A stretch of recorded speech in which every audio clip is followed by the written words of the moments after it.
네, 반갑습니다. 마르스 김동석의 리얼 주식입니다. 오늘 마르스 김동석의 리얼 주식은 폭락하자마자 외국인이 바닥에서 쓸어 담은 주식 딱 한 개입니다.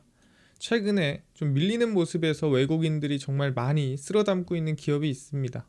어떤 기업인가 오늘 하나하나 정리해 드리니까요. 시장이 좀 흔들리더라도 외국인들이 관심을 갖고 계속 사는 기업 꼭 알아가시길 바라겠습니다. 최근에 댓글로 또 제가 달아주시면 힘이 된다고 하니 많이들 더 댓글을 달아주시는 것 같습니다. 너무너무 감사하고요. 앞으로도 열심히 응원해 주시면은 제가 더 좋은 영상들 준비해 올 테니까 댓글 꼭 달아주시고, 최근에 좀 감사한 마음에 제가 로봇 자율주행 시장 전망 관련주 자료집들 무료로 나눠드리고 있습니다. 이 자료집 받고 싶다 하시면 영상 끝까지 꼭 시청하시고 오늘 영상 시작하겠습니다. 일단 제일 중요한 게 사실 트럼프 입김이 최근 증시에서는 가장 중요하다라고 보고 있습니다. 그럼 최근 트럼프 입김이 어디로 좀 흘러가고 있느냐라고 한다면 하나 봐야 되는 게 바로 트럼프의 약가 인하입니다. 트럼프 대통령은 항상 약이 너무 비싸다, 약을 좀 내려야 된다라는 얘기를 하죠. 근데 그게 진짜 약이 비싸서가 아니에요. 미국만 비싸서입니다. 해외에 있는 제약사들이 꼭 미국에 수출할 때만 가격을 뭐 2배씩 올려가지고 수출을 해요. 항상 트럼프가 싫어하는 건 차별이죠. 왜 저기는 이렇게 하면서 미국한테는 이렇게 좀 화가 나죠. 그러다 보니까 그 관련해서 이제 이 의약품에 100% 관세를 부과하겠다라는 방침을 공식화했고 글로벌 제약 업계가 계속 긴장을 하고 있는 상태입니다. 그래서 미국 내 제약 공장을 짓고 있지 않는 한 10월 1일부터 브랜드 및 특허 의약품에 100% 관세를 부과하겠다라고 발표를 했었죠. 그래서 약을 지금 미국에다가 수출하는 거에 대해서 우리는 너네들이 2배를 하든 얼마를 하든 간에 어쨌든 거기에 대해서 세금 내라 얘기를 하는 겁니다. 그래서 해외 공급망에 과도하게 의존해온 미국 제약산업의 구조적 한계를 반영하는 것도 있습니다. 그러니까 대부분이 미국이 아니라 다른 나라에서 약을 사오고 있다라는 거죠. 그러다 보니까 거기에 대해서 어디 갑질을 좀 당하는 게 없지 않아 있다.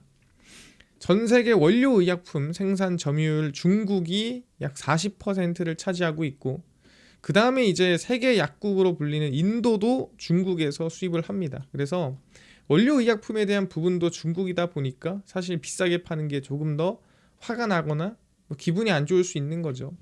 그러다 보니까 사실 또 미국에다가 안 팔면 안 되잖아요. 우리가 흔히 얘기하는 FDA가 너무나도 중요한 지역인데, 그래서 협상을 하죠.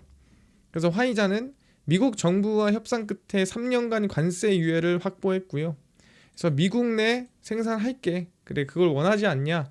미국에다 공장 지어서 생산하길 바라는 거 아니냐?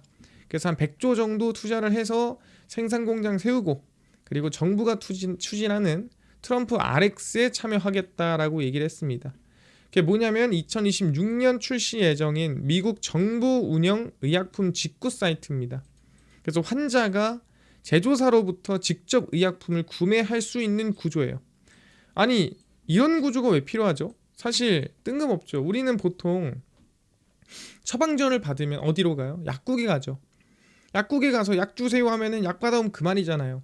근데 왜 굳이 이 환자가 제조사한테 이 약을 받아야 되느냐? 이거에 대해서 좀 의문이 듭니다. 이거에 대해서 좀 얘기를 해드릴 거고요. 이를 통해 일부 의약품을 최대 70에서 85% 할인된 가격으로 공급할 예정입니다.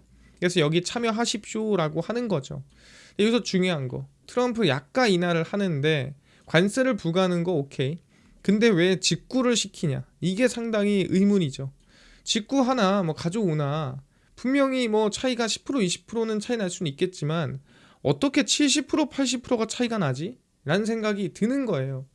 그래서 이거에 대해서 좀 설명을 드리면 미국의 이 어떻게 보면은 약이 유통되는 과정, 유통되는 구조에 대해서 이해를 해야 됩니다. 바로 PBM이라는 이 존재가 있어요. 회사입니다. 회사인데 이 PBM 뭐냐? 약국 혜택 관리자예요. 그러니까 중간 대행자입니다. 중간에 있어요. 어디? 보험사와 그 다음에 제조사와 그 다음에 약국, 이 세 군데 가운데 있는 데가 누구냐? PBM이에요. 어떤 약을 보험으로 커버할지, 그러니까 어떤 약을 이제 보험에서 이제 지원을 해줄지, 그 다음에 약국에 약값을 얼마로 할지. 그래서 제약회사랑도 약값을 협상합니다. 그래서 제약사랑 약국이랑 보험사 이 세 군데를 다 조율하는 게 아시겠지만 PBM이에요. 근데 왜 있어야 되냐면 자기들끼리 아시겠지만 담합하면 안 되잖아. 서로 리베이트 주면서 담합하면 안 되니까 중간에 PBM이 조율해서 가격이 문제 없게끔 하는 역할을 하는 거예요, 원래. 근데 중요한 건 뭐냐면 원래 이들을 감시하라고 만든 애들이 제일 나쁜 짓을 하고 있는 거죠.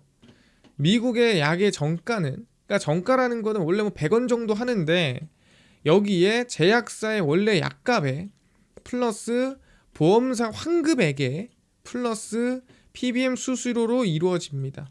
약값까지 이해해. 근데 보험사 환급액은 뭐고 이 수수료는 뭐냐에 대해서 확인해 봐야 됩니다. 환자가 100만 원의 약을 처방을 받아요. 어디서? 병원에서. 그래서 이거를 보험 처리를 하면은 보험사가 100만 원을 제약사로 보내줍니다.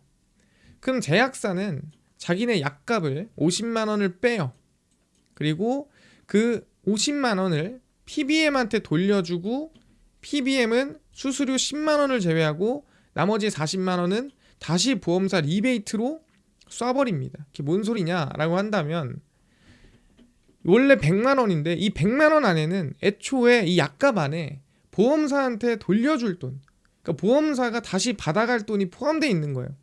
그러다 보니까 약값이 100만 원이 나는 겁니다. 그럼 이거 까고 수수료 좀 까면은 얼마 나와요? 한 55만 원이면 되는 건데 이거를 굳이 리베이트랑 다 이거저거 갖다 붙여가지고 누가? PBM이. 그래서 100만 원이 된 겁니다. 그래서 여기서 PBM이 약값을 정하고 보험 처리가 되는 약을 정할 때 가격을 높게 잡으면 수수료도 올라가고 중간 이익도 커져요. 왜? 아까 전에 얘기했지만 100만 원이잖아. 이걸 200만 원 잡아. 그럼 수수료가 아까 10만 원에서 20만 원 되는 거고 리베이트도 40에서 80 되는 거잖아요. 그러면은 사실 보험사도 좋고 그 다음에 제약사도 비싸게 파니까 좋고 PBM도 수수료 많이 받으니까 좋고 서로 좋고 좋은 거예요. 그냥 올리자 가격. 그래서 무한대로 올라간 겁니다. 그래서 원래 정가 40만 원짜리 약을 500만 원으로 올려서 판매하면 보험 처리하고 수수료는 5배 더 챙기고 그래서 리베이트 하기도 좋고 이거 서로 상부상조하는 거 아니냐.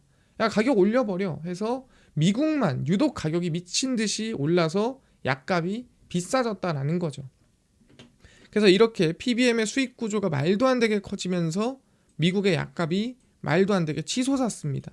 그래서 항상 하는 얘기 그거죠. 뭐 미국 가서 병원 가면은 큰일 난다.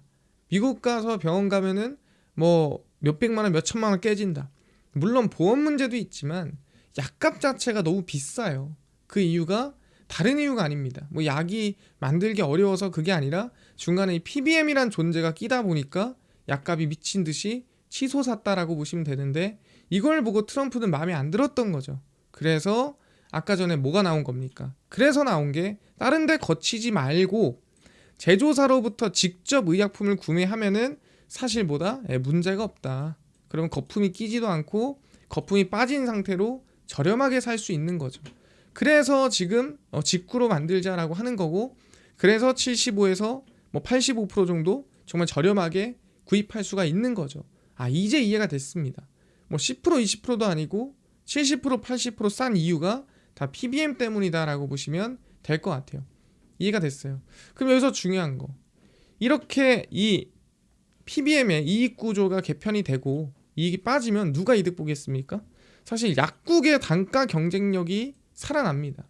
약국 가서 굳이 살 필요가 없는 건데 최근에 이런 리스크를 해소를 시키면은 약국에서의 경쟁력이 이제 올라오는 거예요. 가격이 저렴해지고 가격이 이제 증가하고 그러다 보면은 약국의 서비스를 느끼면서 좀 수요를 가져갈 수가 있다라고 얘기를 하는 겁니다. 그래서 우리가 관심을 가져야 되는 게 뭐냐라고 한다면 이 JVM의 어떻게 보면은 이 자동 제조 기기라고 보시면 될 것 같아요.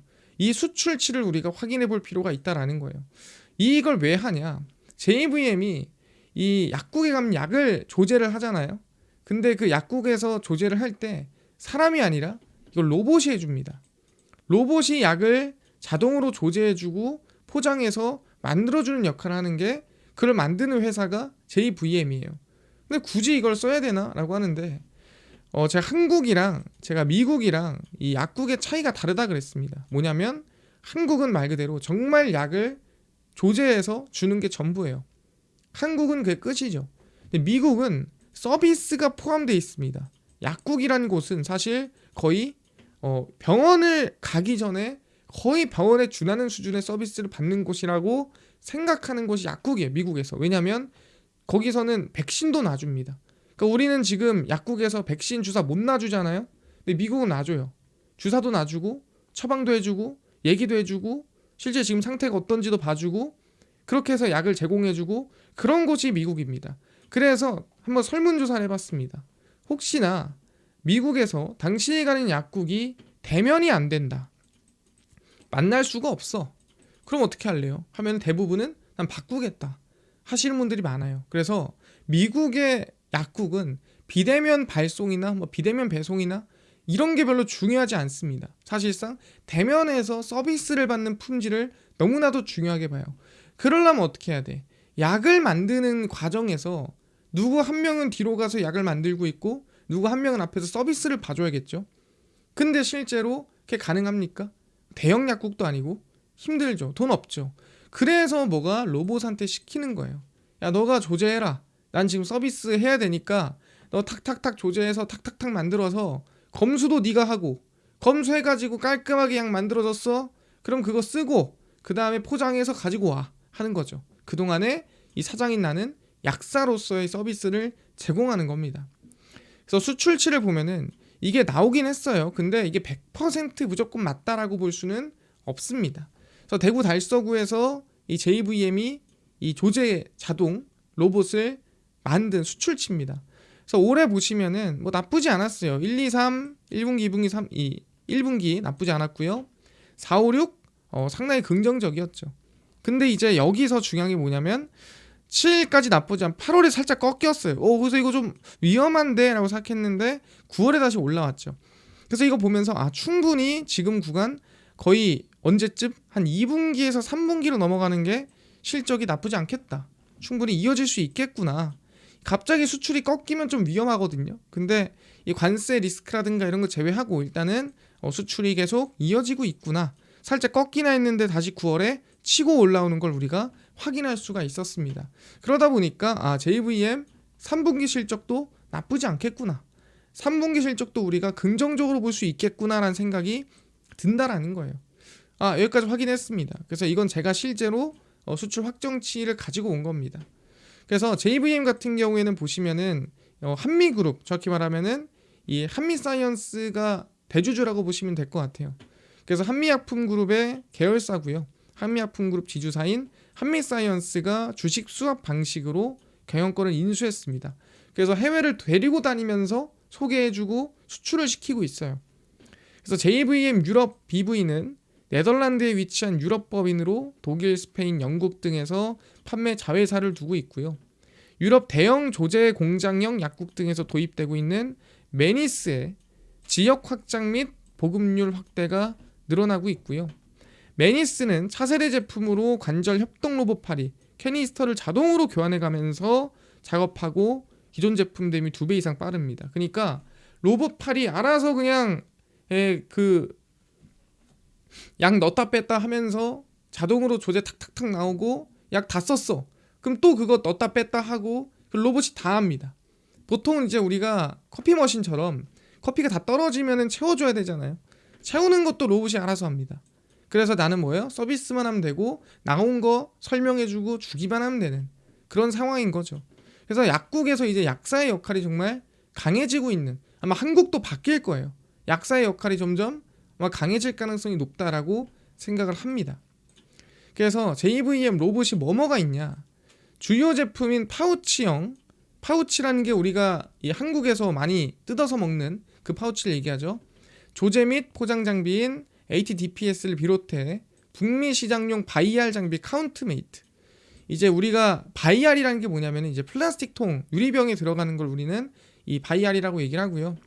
고수익 파우치 장비 매니스, 블리스터 타입의 DOB.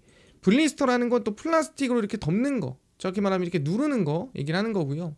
그 다음에 자동 검수 시스템, 이제 바이젠 EX 등이 있습니다. 그래서 검수도 하고, 각 나라마다 여러분들 약을 어떻게 주냐를 이제 포장 방식이 달라요. 우리나라는 파우치지만 미국은 바이알이라 그래가지고 이제 플라스틱 유리병에다가 넣어주는 거, 그걸 좋아하고, 또 이제 유럽 가면은 또 플라스틱으로 또 눌러가지고 빼는 걸 좋아하고, 서로 달라요, 원하는 게. 그래서 거기에 맞춰가지고 장비를 납품하는 겁니다. 그래서 JVM의 해외 매출 비중이 절반입니다. 그래서 해외에서 잘 나가요, JVM이. 그래서 수출 전망치가 중요하다라고 얘기하는 거고, 카운트메이트는 소음 저감, 고속 조제, 슬림한 디자인을 통해 차별화가 있고, 국미 최대 의약품 유통사 맥케슨과 독점 계약에 들어가 있습니다. 그래서 카운트메이트가 나쁘지 않더라 하는 겁니다. 근데 여러분들 아셔야 될 게, 약사 연봉이 적지 않아요, 여러분들. 대략 예를 들어 정말 적게 줘가지고 3,600만 원을 준다고 치겠습니다. 그러니까 적게 준다라는 게 한 최저 연봉으로 얘기를 할게요. 약사 최저 연봉으로. 그래서 3,600만 원 준다 하겠습니다. 근데 이거를 매년 줘야 돼요. 밥도 줘야 돼요. 근데 로봇을 쓰면은 어때요? 로봇이 한 2천만 원 한다 쳐도 2천만 원짜리 하나 사놓으면 이젠 유지 보수만 하면 되고 일회성 비용이죠. 그럼 차라리 사람 3,600만 원에 일도 시키고 아프고 휴가 주고 이거저거 다 줄 바에야 로봇 시키는 게 낫지 않느냐라고 생각을 하는 거죠. 누가 봐도 그렇잖아요. 그러다 보니까 이런 로봇이 나오는 겁니다. 카운트메이트예요. 보이시죠? 여기에 약이 이렇게 들어가 있는 겁니다. 약을 딱 채워 놓으면은 알아서, 보이시면 여기 이제 써 있죠. 탁탁탁 해서 약이 싹 나오는 거예요. 전부 다. 그래서 이게 로봇이다. 이걸 이제 뒤쪽에다 두고 알아서 탁탁탁탁 만들어서 나오는 거다라 보시면 될 것 같고요. 그 다음에 이제 이게 매니스입니다. 아까 전에 파일 2개로 해가지고 약 다 쓰면은 뺐다 꼈다 한다고 했죠. 그래서 보시면 이게 팔이거든요. 중간에 팔이 있고 이 중간에 들어가 있는 거예요. 그래서 매니스 지금 안에 약이 이렇게 박혀 있는 거고, 여기서 탁탁탁 해서 포장돼서 나오는 건데, 손으로 이 약을 뺐다가 넣었다가 로봇이 다 하는 겁니다. 그래서 약을 다 썼으면은 교체도 하고, 이제는 이런 매니스도 있다라고 보시면 될 것 같아요. 그래서 저는 JVM에 대해서 관심을 좀 둬야 된다. 왜? 외국인 매수세가 많이 들어오기도 하고 실적 대비해서 기업이 많이 오르지도 못했어요. 그래서 최근에 좀 증시가 강함에도 불구하고 기업 가치가 아직 고평가가 아니다, 적정 가치 선에 있다라고 생각을 합니다. 그래서 지금 최근에 이제 실적 추이거든요. 2025년도 실적도 우상향 가능성이 상당히 높은데, 중요한 건 뭐냐? 실제로 아마 이번 9월 같은 경우에도 실제 긍정적으로 나올 가능성이 높다라고 생각을 합니다. 아까 전에 2분기보다 수출이 조금 떨어졌어요. 그래서 실적이 좀 떨어질 수는 있지만 이거를 1년치로 봤을 때 충분히 앞으로 오히려 지금보다 더 큰 성장이 기대가 되고 있다라고 생각을 하고 있습니다. 그래서 지금 구간이 저는 가격이 높은 구간이 아니라고 봐요. 현재 이 구간이거든요. 이 구간이 제가 이 구간부터 계속 강조를 드렸어요. JVM은 관심을 둬야 한다 얘기를 했었는데, 그 이후에 좀 많이 올랐죠. 그리고 내려오는 동안에 외국인들이 열심히 사모았습니다. 그래서 저는 지금 가격에서부터 좀 분할로 열어놓고 관심을 둔다라고 한다면 시장이 흔들리더라도 관심을 둘 만하다. 왜? 지금 가격도 현재 시가총액이 대략 한 3,700억이거든요. 이게 절대 높은 시총이 아닙니다. 시총 자체가 이게 높은 게 아니에요. 그래서 저는 지금 관심을 둬도 된다라고 생각을 하고 있으니까 분할로 좀 열어두면 좋을 것 같습니다. 이해가 됐습니다. 그래서 충분히 지금 트럼프에 대한 수혜도 있고, 플러스로 약사에 대한 어떻게 보면은 서비스에 대한 확장에 대한 부분도 있고, 추가적으로 이제 수출치도 긍정적으로 나왔고, 실적도 나쁘지 않게 나올 것 같고, 그러면 실적 대비해서 지금 기업 가치가 높지 않다, 적정 가치다 라고 생각하기 때문에 관심을 둘 만하다 말씀을 드리겠습니다. 이해가 됐고요. 이뿐만 아니라 이렇게 조제 로봇뿐만이 아니라 다른 로봇, 자율주행, 시장 전망 관련주까지 총정리한 자료집을 좀 무료로 나눠주시고, 또는 당일 좀 급등이 예상되는 단타 종목을 매일 무료로 좀 나눠주시고, 장 시작 전에 급등이 예상되는 뉴스라든가 시황을 무료로 나눠주시고, 테마주라든가 매매법 강의를 무료로 나눠주세요 하시는 분들이 있어서 김동석 대표가 100% 무료로 나눠드리고 있습니다. 바로 김동석의 리얼 주식 연구소라는 100% 무료 어플입니다. 이 어플은 내가 아이폰을 써요 앱스토어에서 무료로 설치 가능하고요. 갤럭시를 씁니다. 구글 플레이, 플레이 스토어에서 무료로 설치 가능합니다. 설치하고 나면은 뭐 전화번호 같은 거 넣어야 되나요? 아무것도 안 넣으셔도 돼요. 개인정보 필요도 없고 쓸 데도 없어요. 그래서 아무것도 필요 없고요. 그리고 저희는 이제 금융감독원의 인가를 받은 투자자문사기 때문에 믿으셔도 됩니다. 그래서 저희는 딴 거 안 바랍니다. 어플에 중요한 글을 쓰면은 푸시 알람을 쏘거든요. 그럼 푸시 알람에 대해서만 승인 허용만 해주시면 됩니다. 그래서 앱스토어, 구글 플레이, 플레이 스토어 접속하신 다음에 김동석의 리얼 주식 연구소라 검색하시면 이렇게 어플이 화면에 뜨게 됩니다. 그래서 100% 무료로 설치 가능하니까 꼭꼭꼭 설치하셔라 말씀드리고, 설치하고 나면은 이렇게 어플이 화면에 뜨게 됩니다. 당일 리얼 추천주가 당일 급등 예상 종목을 무료로 알려드리고, 급비 분석이 시황, 급비 자료가 테마주라든가 매매법 무료로 나눠드리고 있습니다. 아까 얘기했던 로봇, 자율주행, 저희 시장 전망 관련주 자료집 어디서 받을 수 있나요? 리얼 추천주 누르시고요. 들어가시면은 저희가 트럼프 정책 독점수에 리포트 해가지고 무료로 올려놨습니다. 그래서 이거 누르고 들어가시면은 맨 밑에 저희가 로봇, 자율주행, AI 소프트웨어, 우주항공, 반도체, 테슬라 자료집 전부 다 나눠드리고 있습니다. 예, 믿져야 본전이에요. 전부 다 무료니까요. 꼭꼭꼭 받아가시고요. 뿐만 아니라 저희 리얼 추천주에서는 10월 23일, 20일, 21일, 20일 추천주 매일매일 무료로 나눠드리고요. 급비 분석은 장 시작 전 시황입니다. 해외 증시부터 국내 이슈까지 장전에 저희가 무료로 매일매일 정리를 해드리고 있고요. 급비 자료는 당일 있었던 이슈나 관련주 장마감하고 무료로 정리를 해드리고 있습니다. 그래서 김동석의 리얼 주식 연구소 제가 100% 무료로 매일매일 운영하고 있으니까요. 전부 다 얻어가시고, 뿐만 아니라 저희 마르스 김동석의 리얼 주식 유튜브 여러분들의 사랑으로 커갑니다. 저희 여러분들 댓글 달아주시는 걸로 힘 얻고 최선을 다하고 있습니다. 그래서 유튜브 구독 꼭 부탁드리면서 오늘 영상 마감하고 다음번에 더 좋은 영상으로 찾아뵙도록 하겠습니다. 감사합니다.